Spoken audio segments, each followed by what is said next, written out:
RageBait eli raivosyötti.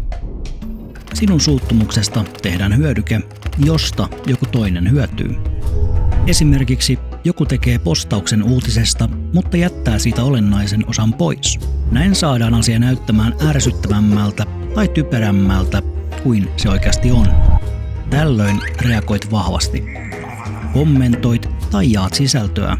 Algoritmi antaa sisällölle lisää näkyvyyttä. Somealustoilla näkyvyys voidaan muuttaa rahaksi. Tällöin sinun suuttumisella voidaan tehdä rahaa. Tämä on RageBait, jonka mekanismi toimii näin. Ensin tulee ärsytys, josta seuraa reaktio, josta muodostuu näkyvyys, jonka jälkeen tulee raha tai sosiaalinen hyöty. Kun negatiiviset tunteet muuttuvat näkyvyydeksi ja näkyvyys rahaksi, syntyy kannustin tehdä samaa lisää.